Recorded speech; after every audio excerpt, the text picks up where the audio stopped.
Olá, gente, tudo bem? Sejam muito bem-vindos a mais um episódio dessa que é a terceira temporada do Estadão Blue Studio Talks. Antes de qualquer coisa, queria convidá-los a assistirem a primeira e a segunda temporadas que estão na nossa plataforma de streaming, que é o estadãobluestudioplay.com.br. Eu sou a Rita Lizauskas, sou gerente de conteúdo do Estadão, estou aqui ao lado do meu companheiro Daniel Carnello, que é diretor do Estadão Blue Studio, e hoje a gente vai conversar com o Daniel Scuzzarello, que é CEO para a América do Sul na Siemens. Daniel, seja muito bem-vindo. Obrigada por estar aqui com a gente hoje. Obrigado, eu. Bom, a Siemens está no Brasil há mais de 50 anos, né? Eu fiz uma rápida pesquisa e que a primeira empreitada da empresa no Brasil foi a instalação de uma linha telegráfica, né? Que ligou o Rio de Janeiro, que era então a capital do Brasil, né? A uma província que hoje é o Rio Grande do Sul, que é chamada província de São Pedro na época, né? Depois uma outra linha foi estabelecida, mas obviamente muita coisa mudou, né? Mudou. De lá para cá. Como é que foi a trajetória dessa empresa global aqui no Brasil? Perfeito, Rita. Bom, primeiramente, obrigado pelo convite, obrigado, Daniel, é um prazer estar aqui. Eu sou responsável para a Siemens Software da América do Sul, e como você comentou, a Siemens, a mãe, ela está no Brasil há mais que 100 anos, na realidade. O Brasil foi um dos primeiros países onde a empresa começou a operar fora da Europa. Desde então, a Siemens vai se atualizando, vai desenvolvendo a própria empresa para estar sempre na frente das tecnologias modernas, né? Então, hoje a gente tem uma Siemens muito grande, e é uma Siemens que trabalha com muito foco em 4 vertentes: energia, infraestrutura, a questão de equipamentos médicos e software, que é a parte que eu represento. Uhum. Daniel, o que exatamente vocês fazem no ramo de atuação em software? Explica para a gente entender no detalhe aí o que é que vocês... A gente conhece mais a Siemens por outras... Por outras, né? Exatamente, né? Por outras plataformas, por outras formas de atuar, né? Exato. Software especificamente, como é que vocês atuam? Perfeito, Daniel. Então, assim, para deixar muito claro, a Siemens não faz telefones há um bom tempo. Mas o software a gente trabalha cada vez mais com uma ênfase em indústria, software industrial. Então, a gente tem toda uma proposta de end-to-end, de cabo a rabo da indústria 4.0, desde a questão de ideação, automação, manufatura, assim por diante, retroalimentação dos dados. Então, a gente cuida do dado industrial. Essa é a parte de base, né? Então, a gente faz isso seja para Siemens, para Siemens que tem fábrica, seja para nossos clientes industriais. Recentemente, a gente abriu um pouco o leque, porque a Siemens Software está sempre buscando estar na frente da inovação. O mercado de software é um mercado muito rápido. Então, quando a gente trabalha uma frente de low-code, no-code, por exemplo, uma frente de digitalização democrática, ou seja, ampliar o leque de transformação digital para mais pessoas, é aí que a Siemens entende que é o futuro. E quais são os desafios que o Brasil oferece, né? O Brasil é um país gigantesco, continental e muito diferente, né? A gente tem grandes capitais, às vezes muito conectadas, e outros lugares não. Quais são os desafios que o Brasil oferece para vocês na Siemens, que eu acredito que também sejam oportunidades, né? Que bom que você falou de oportunidades, porque eu entendo que o Brasil tem um potencial muito forte, muito grande em termos de digitalização. E quando a gente olha para a qualidade das pessoas, dos profissionais, seja eles mais novos, seja eles mais das antigas, frente ao mercado global, isso já é um diferencial muito grande. O Brasil é um país muito conectado, de forma tecnológica. É um país que tem uma facilidade em adaptar tecnologia. Quando a gente olha para os atrasos eventuais de infraestrutura, seja internos nas fábricas, ou seja, infraestrutura pública, estradas, ferrovias, assim por diante, digitalização meio que ajuda a zerar esse gap frente à concorrência global. Ou seja, a gente consegue trabalhar uma vantagem competitiva mesmo tendo uma infraestrutura carente. Uhum. Quais são as maiores dificuldades, né, do ponto de vista de avanço tecnológico na sua área de atuação dentro do Brasil, na sua visão? Confiança no futuro. Hoje a gente trabalha muito com muitos empresários de pequenas, médias, grandes empresas que estão com a dificuldade de tomar essa decisão em fazer investimentos em digitalização, ou seja, apostar em um cenário onde o Brasil sim traz resultados a longo prazo, e uma volatilidade muito grande. Então, hoje, nosso desafio é conseguir fazer uma transformação digital relevante em pequenos passos. Ou seja, vamos desenhar um projeto de grande porte, mas a gente fatia ele assim que nossos clientes, as empresas que trabalham com digitalização, possam fazer investimentos curtos, recolher ou ter um resultado, um retorno de investimentos a curto prazo e reinvestir confiando que essa é a direção certa. Isso por dois motivos. Primeiro, que o investimento de uma transformação digital grande pode ser elevado, e o retorno pode vir só depois de alguns anos. E segundo, para conseguir acompanhar uma volatilidade do mercado que não vai embora. Porque assim, a gente aprendeu agora nos últimos anos que a volatilidade faz parte da nossa vida. Eu sempre falo que se a gente acha que o mundo tá rápido demais, hoje é o dia mais lento da nossa vida. Vai só acelerando. Tá certo? Então, assim, acompanhar isso junto com nossos clientes, nossos parceiros, é um desafio interessante, junto com a questão da mão de obra.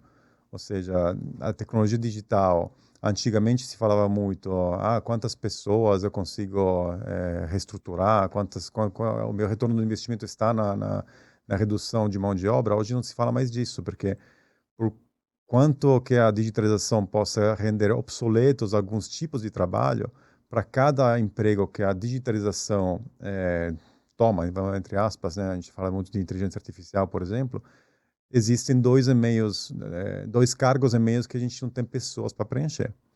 Então, nossa responsabilidade também é social. Então, a gente trabalha muito com, por exemplo, na universidade, escolas técnicas, escolas profissionalizantes, para ajudar a criar mão de obra para essas empresas, já visando elas dentro de um ambiente mais digital. Agora, Daniel, para quem está assistindo a gente que não é tão, que não entende muito dessa questão de software, né? As empresas procuram a Siemens, como são empresas de diversos segmentos, eu imagino que cada uma com um desafio, né? Você podia citar alguns exemplos assim, obviamente não citando a empresa, mas uma empresa do segmento tal, a gente foi procurado com esse desafio e entregamos esse resultado para a gente começar a mostrar aí para quem está assistindo que tipos de soluções vocês oferecem para diferentes indústrias? Perfeito, Rita. Eu acho que exemplos a gente tem milhares. Eu vou trazer três indústrias distintas. A indústria mais madura, que a gente chama de indústria discreta, que são indústrias que fazem coisas, ou seja, a indústria automotiva, a indústria aeroespacial, a indústria onde entra e sai um produto. Essas indústrias estão mais acostumadas a trabalhar com ferramentas digitais.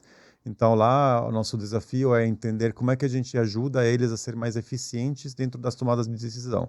Como a gente cuida do dado, do produto, da solução, para ele ser único e ser transportado até a entrega final do produto e até além disso. Justamente para eu conseguir extrair mais informações desse dado e tomar decisões mais importantes. Então, você consegue fazer uma análise, retirar esse dado e propor soluções para eles. Se você fizer assim, Sim. É mais econômico, é mais rápido, é mais sustentável, é isso? Exato. A gente trabalha muito com o que a gente chama de gemo digital compreensível. O gemo digital é uma representação virtual do seu bem físico. Então, se eu trabalho, todo mundo tem um carro, usa veículos leves, então o automóvel hoje nasce totalmente virtual. Inclusive os testes de dirigibilidade, de segurança, de conforto, são todos feitos dentro de um ambiente virtual, justamente para eu evitar retrabalhos futuros, que eu percebo que quando o carro está ou em produção ou em prototipagem, poxa, não deu certo, eu preciso voltar para trás, reescrever ou redesenhar o produto. Que eram coisas que eu acho que aconteciam antigamente, né? Você primeiro, pegando esse exemplo que você deu do carro, você primeiro construía para ver se aquilo dava certo. Exatamente. E isso se aplica também a fábricas, ou seja, antigamente se fazia um desenho de uma linha de produção, se fazia a linha, se checava se a realidade estava batendo com o projeto. Hoje se faz tudo um comissionamento virtual, ou seja, como é que eu garanto que minha produção vai entregar o esperado em termos de eficiência, em termos de produtividade, como é que hoje a gente chega a um nível de precisão de simulação tal que eu consigo colocar a pessoa, o tipo de pessoa que vai operar na fábrica para prever eventuais problemas de saúde. Ou seja, se eu faço alguns ajustes de ergonomia, de repente eu consigo minimizar o absenteísmo de pessoas que podem ter dor nas costas. Então, tudo isso se faz em ambiente virtual, para você minimizar retrabalhos futuros. Uhum. Isso é um exemplo que a gente tem mais clássico, ou seja, a indústria discreta é a indústria que trabalha com mais maturidade digital, vamos falar assim, em termos gerais. Indústria de processo, como a indústria de metais, mineração, essa extração de petróleo, assim por diante, tem uma maturidade um pouco menor. Essa indústria é aquela de extração de matéria-prima A ou gente de chama produção. de processo, a gente chama de Uhum. processo que não tem um produto só, tem uma linha, é um Entendi. contínuo, sabe? Uhum. Quando a gente trabalha esse tipo de indústria, a gente trabalha muito na questão de eficiência. Hoje, especificamente, hoje, em 2023, a gente tem trabalhado muito a questão de eficiência energética. Porque se a gente trabalha, são todas as indústrias de altíssimo volume, 2, 3 pontos percentuais de ganho de eficiência energética significa um retorno gigantesco para essas empresas e uma direção muito clara rumo ao ESG. A gente consegue ajudar essas empresas a ser mais sustentáveis, Uhum. certo? E aí tem as indústrias que a gente chama de das novas, das não tradicionais da Siemens, que estão entrando hoje. A gente tem vários clientes em seguradoras, bancos, assim por diante. A gente tem um exemplo muito evidente do ganho das soluções digitais Siemens, onde nosso cliente de banco desenvolveu o aplicativo de celular do uso do banco, com cartão de crédito, Pix, assim por diante, em alguns meses, garantindo todas as seguranças do Banco Central. Quando tradicionalmente se fazia isso em talvez 18 meses, 50 desenvolvedores. Ele conseguiu fazer isso em 6 meses com 10, 12 desenvolvedores. Por que isso? Porque a Siemens trabalha só com ferramentas, com soluções de ponta. Então, a Siemens Software compra empresas de forma rotineira, sempre buscando as melhores soluções no mercado, entregando isso para seus clientes. Uhum. Como você. A gente estava lá fora falando um pouquinho da abordagem multicultural, né? Uma empresa de origem alemã, né? Com a divisão de software independente, cuja matriz é americana, no Texas, né? Isso. E você, né, liderando uma operação aqui no Cone Sul, né? Como é que você transborda, né, os aspectos positivos dessa cultura e também da questão da liderança americana, né, que é muito eficiente? Como é que vocês conseguem fazer esse transbordo para a operação no Cone Sul, no Brasil e no Cone Sul? Sendo italiano, né? Vamos acrescentar mais uma Exatamente. nacionalidade aqui. Sendo italiano. Sendo italiano, sueco também. Porque ele contou pra gente, antes da gente começar o podcast, que ele nasceu em Roma e que depois mudou pra Suécia, né? Então tem um caldo cultural um pouco maior aí, bem né? maior. A nossa genética tá boa misturada. A gente busca trazer o melhor do que está à disposição. Então, assim, eu gosto muito de trabalhar liderança distribuída dentro da empresa, ou seja, tem um board of directors muito autônomo e a gente traz muito forte a questão cultural nossa. Ou seja, sim, nós fazemos parte de uma zona Américas, nós fazemos parte de uma empresa global alemã, mas qual é o tempero sul-americano? Qual é o tempero nosso, assim, da Siemens Software América do Sul? A gente vem trabalhando isso há alguns anos, assim, tem bastante orgulho de ver agora a empresa florescer dentro dessa cultura realmente inclusiva. A gente cunhou, a gente gosta de siglas, né? As empresas americanas gostam de letrinhas. A gente cunhou o COG. O COG em inglês é o dente da engrenagem, né? E para a gente é colaboração, ownership e growth mindset. Ou seja, colaboração, responsabilidade e mentalidade de crescimento. Esses são os nossos pilares fundamentais.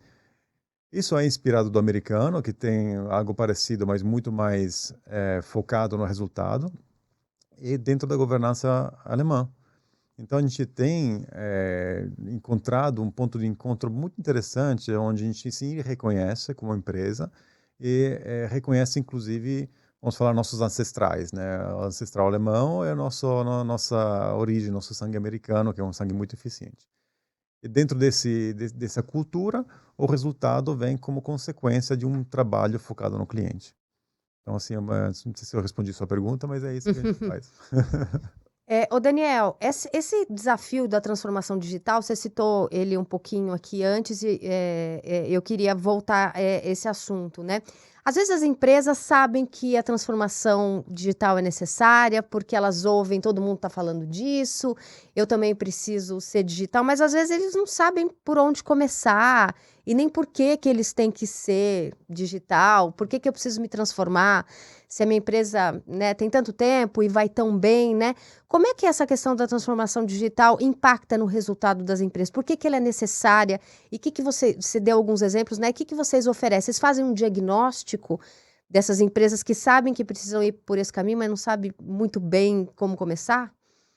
Então você acertou na mosca.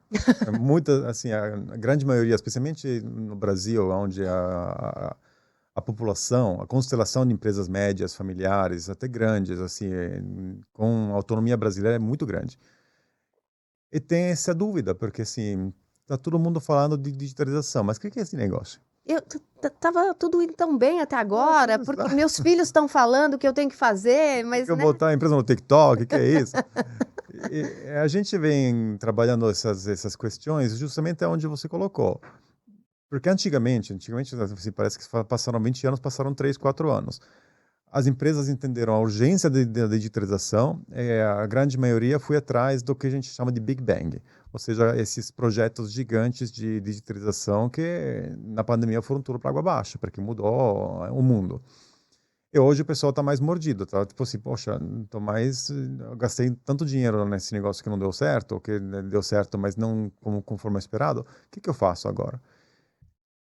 E você colocou justamente o ponto no lugar certo, porque assim, muitas poucas pessoas ou empresas se perguntam o porquê.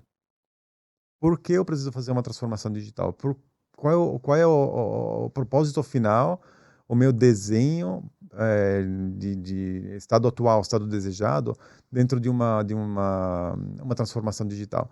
A gente ajuda as empresas a tentar entender isso, primeiramente. Quando as pessoas ou as empresas buscam a gente encontra uma necessidade na empresa, a gente meio que faz um trabalho de psicólogo, porque assim, será que é isso que você quer? Escuta, né? Escuta, Escuta. exato, porque senão a tecnologia vai resolver o problema daquele lugar. Tecnologia convergente vai começar a transformar as empresas. Então não adianta você, como empresa, achar que não, eu vou comprar uma solução de IoT e estou digitalizado.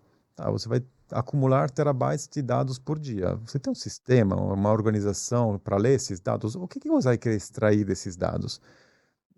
Eu quero digitalizar a minha fábrica, eu quero digitalizar minha engenharia. Por quê?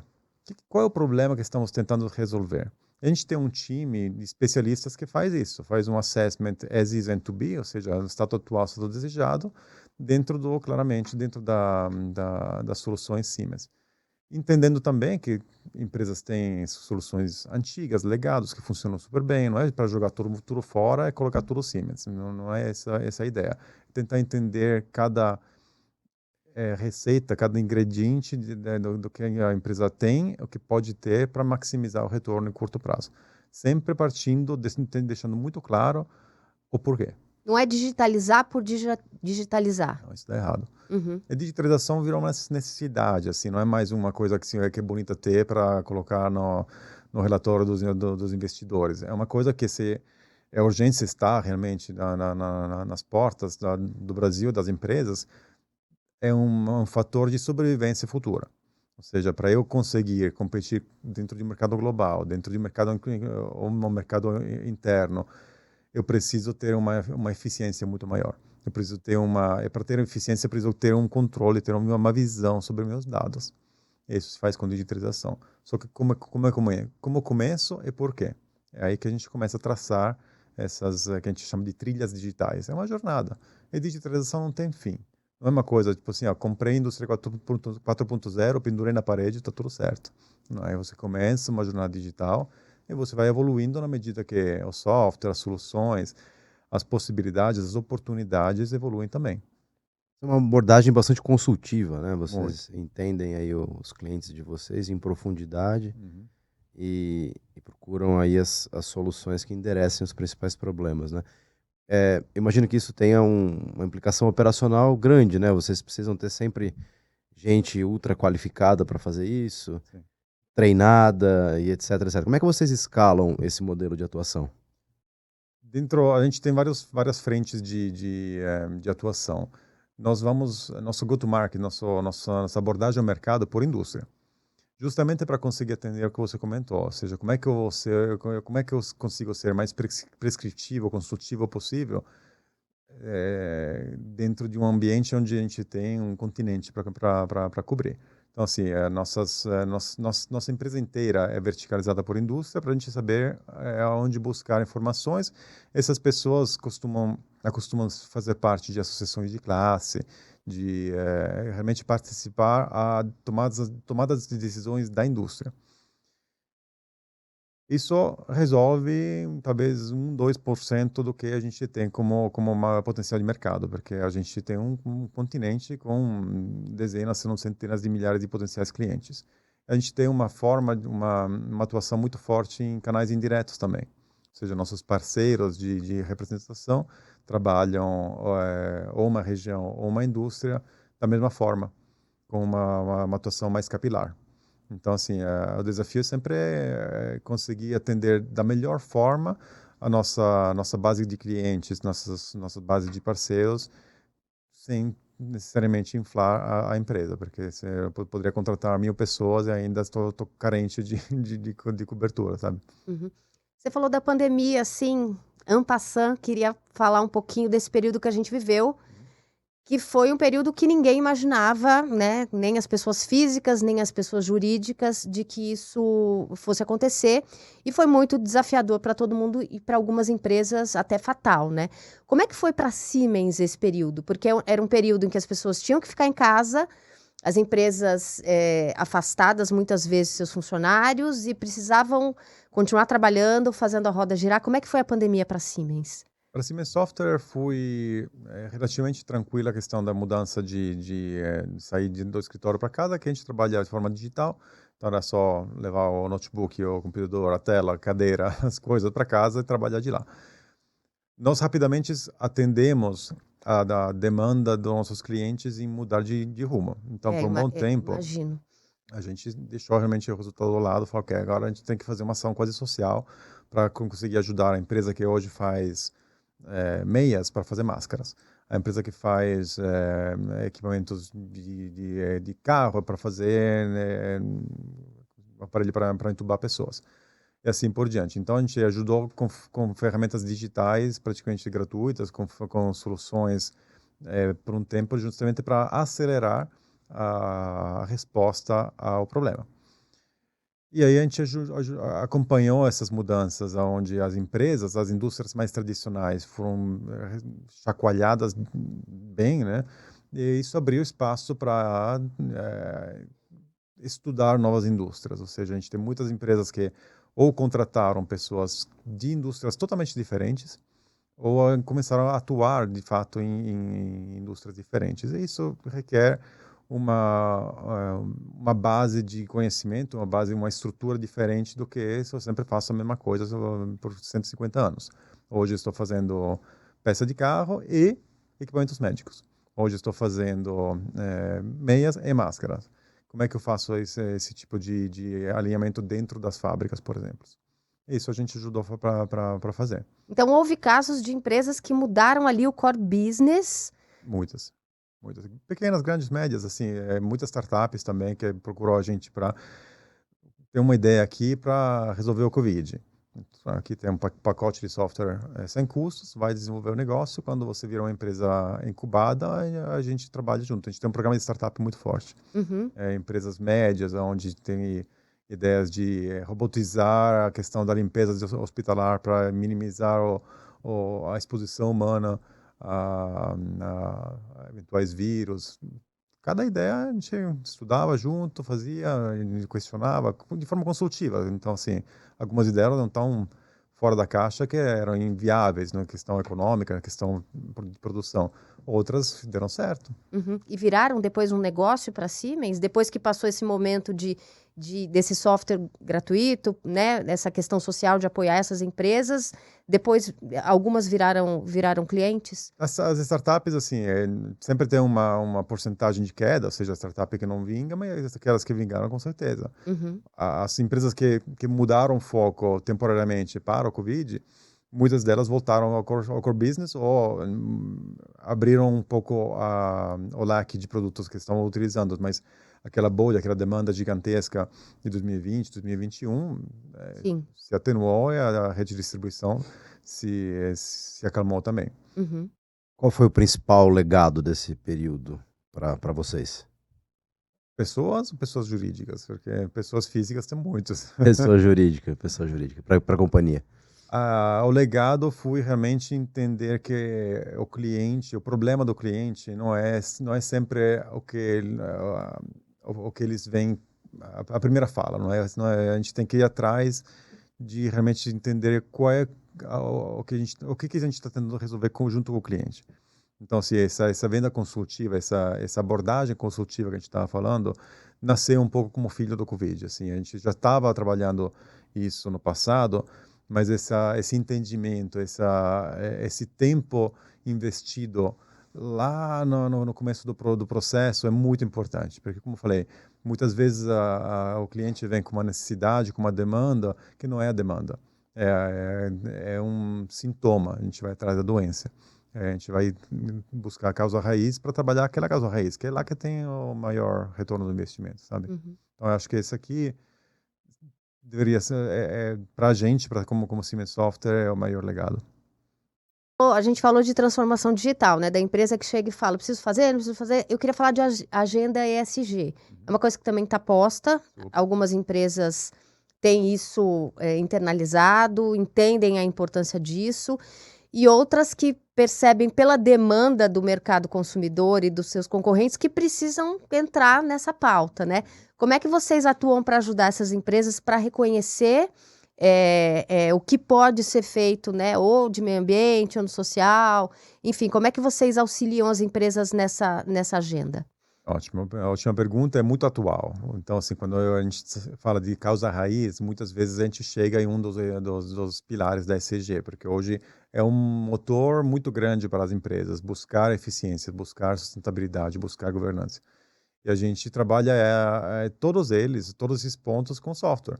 Então, quando a gente vê, por exemplo, uma indústria que necessita está trabalhando de forma antiga a questão produtiva, a questão diretiva, a questão de gestão, software pode ajudar muito a questão da eficiência e de entendimento aonde a gente está gastando mais energia, aonde a gente está poluindo mais, como é que a gente faz esse blueprint. E hoje a gente tem, inclusive, soluções que tiram uma foto, com provas de melhoras, por exemplo, no footprint de carbono. Então, a gente tem trabalhado, seja a questão de eficiência energética das linhas de produção, até a economia circular de um produto de alta complexidade. Então, tudo isso tem muito a ver com ESG, com eficiência e sustentabilidade. Hoje, a gente pega, por exemplo, casos de indústrias que têm uma vida futura questionável, como a indústria de combustíveis fósseis. Só que não é que não vai embora amanhã. Não vamos virar a chave amanhã tem todo mundo a energia sustentável e carro elétrico. Tomara que seja, mas assim vai ter um tempo, um fade out muito grande. Como é que a gente garante que essa indústria impacta o menos possível o meio ambiente? Com software de digitalização, trabalhando a maior eficiência para a gente conseguir acertar de primeira. Que seja a questão de poços exploratórios de petróleo, que seja a questão de geração de energia mesmo, assim, e transporte de energia, ou seja, como é que eu não perco a eficiência dentro do contexto de energético, por exemplo. Uhum. Então, a ESG é uma pauta muito forte e se aplica totalmente, a digitalização se aplica totalmente a ela. Uhum. Vocês nota, assim, basicamente a gente vê movimentos distintos, né? No ESG, você tem um movimento eminentemente B2B e tem uma questão B2C também de uma pressão dos consumidores, né? Uhum. É, forçando um pouco a mudança Exatamente. da cadeia das empresas, né? As pessoas hoje se preocupam muito mais em consumir os produtos socialmente e ecologicamente mais bem, enfim, elaborados, aceitos e tal. Você já nota essa pressão movimentar a cadeia de clientes de vocês? Com certeza. De duas formas, assim, seja o consumidor final, que como você falou, não aceita mais uma solução que não seja, que não tenha uma certificação, ou pelo menos de uma empresa que não tenha uma vertente de ESG. E também o acionista. Hoje, a notícia já é velha, que é a BlackRock, assim, não compra mais ações dentro dos fundos que não tenham score de ESG. Isso só vai aumentando. Então, como é que eu, como empresário, que a minha empresa seja pública ou privada, eu entendo que minha empresa tem um valor de mercado e eu sei que esse valor de mercado, se eu não faço nada, vai despencar. Independentemente do produto, da solução que eu ofereço no mercado. Se eu não tenho uma visão sustentável, a empresa está em um risco muito grande de ser prejudicada até o ponto de falência. Então, o trabalho de ESG hoje é fundamental. É fundamental, é drivado por um consumidor, é drivado por um acionista e é executado pelas empresas com muita ênfase. É, poderia ser mais rápido, a gente poderia ter acordado mais cedo? Poderia, mas é a realidade dos fatos hoje que a gente está em um patamar inicial de ESG, acelerando cada vez mais. Porque as promessas que foram feitas anos atrás, que 2030 ia ser carbon neutral, ou 2050, os anos vão passando, a gente está em 2024 já. Então, assim, a gente precisa começar a trazer resultados medíveis para as empresas começar a trabalhar de fato nosso impacto no planeta Terra. E o planeta Terra, eu sempre falo, ele vai se sustentar. É só a gente sair do lugar. A natureza volta. Mas como é que a gente equilibra essas duas coisas? Como é que a gente equilibra a nossa presença aqui, nosso crescimento, nosso progresso, nossas vontades, junto com um equilíbrio, um ecossistema saudável onde a gente possa viver sem também a gente adoecer. Uhum.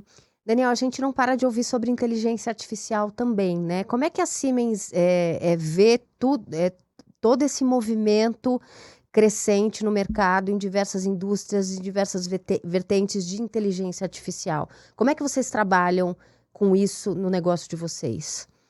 Então, ótima pergunta. Inteligência artificial realmente é uma frente muito popularizada nesse momento. Tá posta, que é uma Aposta. É realidade. uma Não realidade. adianta a gente brigar, espernear e chorar. Não adianta e a gente deu um passo e meio dentro de uma maratona. A Uhum. gente não sabe que o mundo daqui a 5 anos vai ser muito diferente, porque cada dia que passa, os algoritmos de inteligência artificial generativa aprendem muito, mas muito mesmo. E a gente coloca a rapidez da computação quântica, assim por diante, a gente realmente não tem volta. Eu sempre falo, a tecnologia não tem volta, então, Uhum. de forma geral. Inteligência artificial está um pouco. Então, assim, a Siemens trabalha com inteligência artificial há 10, 15, 20 anos, de forma bem assim, integrada a soluções de software digital, de software industrial, assim por diante. Hoje isso se acelera na indústria também. Ou seja, ChatGPT, todas as ferramentas de inteligência artificial que foram disponibilizadas para o público geral, já estão dentro das soluções digitais da Siemens. A gente, inclusive, tem uma parceria com a OpenAI para integrar toda a questão de inteligência artificial dentro de algumas das nossas ferramentas para facilitar o uso delas e já realmente conseguir coletar dados das pessoas que operam a linha de produção, por exemplo. Então, de forma ágil, de forma suave, de forma natural, sem que seja um trabalho que eu preciso parar e digitar alguma coisa. Então, assim, a inteligência artificial está aqui para ficar. É alguma coisa que a gente vai ter que começar a trabalhar junto de forma colaborativa. E é nossa responsabilidade também colocar ela de bom uso, assim. Se a gente faz um paralelo com outras tecnologias transformadoras, como, por exemplo, o fogo. Vamos falar do fogo de alguns milhares de anos atrás. Alguém achou que o fogo poderia ser uma boa ideia. Alguns nossos ancestrais queimaram as cavernas onde moravam. Outros assaram bife. Uhum. Então, vamos procurar assar o bife. Uhum. Parece que a inteligência artificial está muito mais no nosso cotidiano do que a gente mesmo percebe, né? Então a gente vem para cá, a gente já liga o GPS ali, um Waze, qualquer coisa, que tem um mecanismo de inteligência artificial fantástico por trás. A gente está aqui nessa sala e isso aqui tem inteligência artificial, essas câmeras que estão captando as nossas imagens também, a edição, depois a divulgação, tudo contém inteligência artificial. No mundo B2B, como é que você vê essa fronteira? Ou seja, já existe uma penetração também gigantesca de coisas movidas à inteligência artificial e que a gente nem percebe? Já tem muita coisa, seja de relacionamento, seja como é que eu faço um match melhor para a sua demanda com a minha oferta. Isso já tem muita inteligência artificial de ambos os lados. E também como é que eu otimizo. A gente precisa entender que o mercado hoje quer muito a questão da customização de massa. Ou seja, eu quero uma coisa no preço de algo produzido em produção de massa, customizado para mim.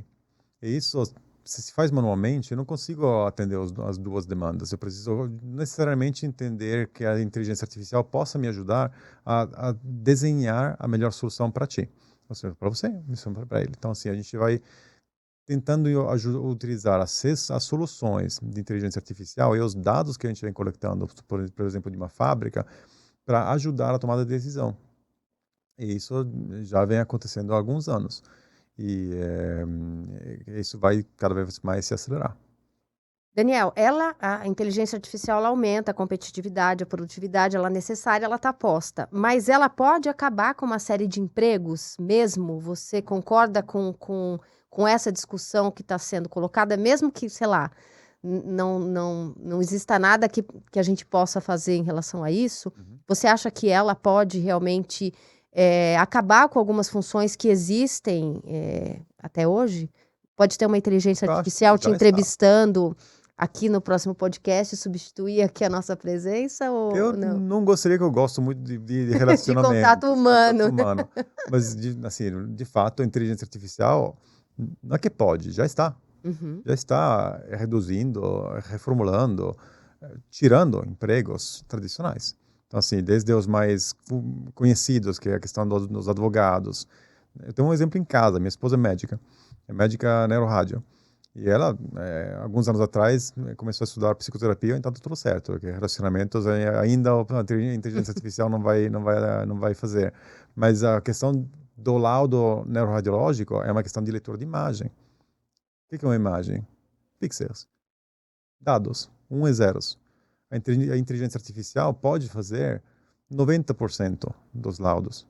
Isso é ótimo para as pessoas que não têm acesso a uma rede hospitalar como São Paulo, ou seja, consegue ter um diagnóstico preciso em qualquer lugar que esteja no Brasil, no mundo, mas coloca em dúvida: será que eu quero fazer a profissão de médico? Será que eu quero fazer a profissão de advogado? Com certeza paga menos, porque assim, hoje o trabalho é mais um cheque, uma assinatura do que a inteligência artificial está fazendo. E dentro do nosso ramo assim, de tecnologia, muitas coisas vêm se atualizando. Então, assim, desde a questão de processos produtivos, não é só inteligência artificial. As tecnologias próprias da indústria 4.0 trabalham uma eficiência de desenvolvimento, fabril, entrega muito grande, reduzindo a ineficiência humana. Agora, como eu falei, a gente precisa entender que cada emprego tirado pela tecnologia gera 2, 3 empregos que não tem mão de obra qualificada para fazer. Isso, o que é isso? É a questão de desenvolvimento, de cuidar realmente das tecnologias disponíveis. Ao mesmo tempo, está se enraizando nos governos uma fala de sociedade 5.0. Como é que é uma sociedade ultraconectada? Como é que é uma sociedade onde o trabalho é parte integrante da vida e a vida parte integrante do trabalho? E tudo isso está se colocando em questão, porque Se a gente para pensar, a formulação do trabalho tradicional tem algumas centenas de anos. O 9 to 5, né? Eu chego no trabalho às 8, 9 e vou embora às 5. Os turnos de Fabrício, isso tem menos que 120 anos, quando começou com a primeira revolução industrial. Então, assim, a gente precisa também parar para pensar se nossos paradigmas não podem ser quebrados. E a sociedade 5.0, que é o movimento que começou no Japão, traz isso, traz esse olhar. Por isso que está se pensando, estão se testando os protótipos de jornada de trabalho de 4 dias por semana, jornada de trabalho de 6 horas por dia, porque não tem emprego para todo mundo. Não terá emprego para todo mundo, mas também, será que todo mundo quer trabalhar 10 horas por dia? Ou será que a gente vai conseguir trabalhar um pouco menos para viver um pouco mais? Esses são todos tópicos fascinantes que a gente pode endereçar com tecnologia que vem para agregar valor a nós, como pessoas, como humanos. Então, assim, eu sou otimista de natureza, eu vejo um futuro muito promissor. Mas, de novo, a gente tem que só tomar cuidado para não queimar nossa caverna. Uhum. Muito legal.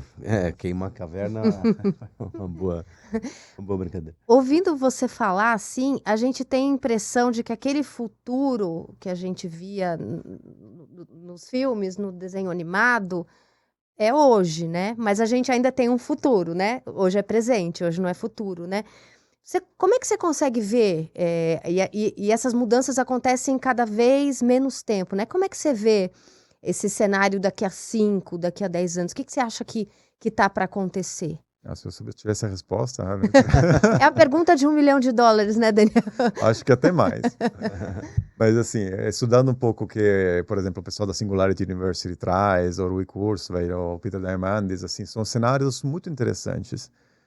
Às vezes dá um frio no estômago, porque será que eu quero isso? Será que eu quero morar no topo da montanha, desligado do resto do mundo? Porque é uma questão de enxergar a tecnologia dentro da gente, dentro do nosso dia a dia.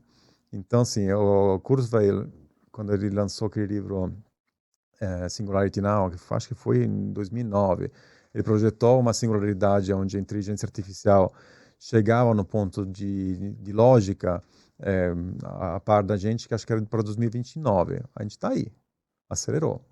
E que isso que significa? Isso significa que uma hora a inteligência artificial começa a se destacar, a ter um descolamento da gente. A gente não acompanha mais. A gente já não acompanha mais as tecnologias entrando, porque assim, a gente precisa de 10, 15 anos para entender a mudança que elas fazem. A gente para pensar, televisão, celular, internet, isso teve um tempo de amadurecimento dentro das nossas vidas. Hoje a tecnologia que chega tem o quê? Meses, se não for semanas, para totalmente revolucionar nossas vidas e na vida dos nossos filhos, assim por diante. Então, assim, eu vejo um futuro muito rápido, um futuro onde o que será a nossa raiz como pessoa é o relacionamento. É saber se relacionar com pessoas e conseguir fazer as perguntas certas e utilizar as ferramentas ao nosso redor para o bem. Eu topo, você topa? Claro. Sem dúvida. Bom, eu queria agradecer a presença do Daniel Scuzzarello, que é CEO para a América do Sul na Siemens. Daniel, muito Siemens Software. Obrigado. Muito obrigada pela tua presença, pelo teu tempo, pelo Obrigado. bate-papo. Queria agradecer também aqui meu colega Daniel Canelo por fazer parte aqui dessa conversa, por me ajudar a liderar esse papo. Obrigada. Obrigado, Rita. Obrigado, Daniel. E você que acompanhou com a gente, muito obrigada por estar aqui. Até a próxima.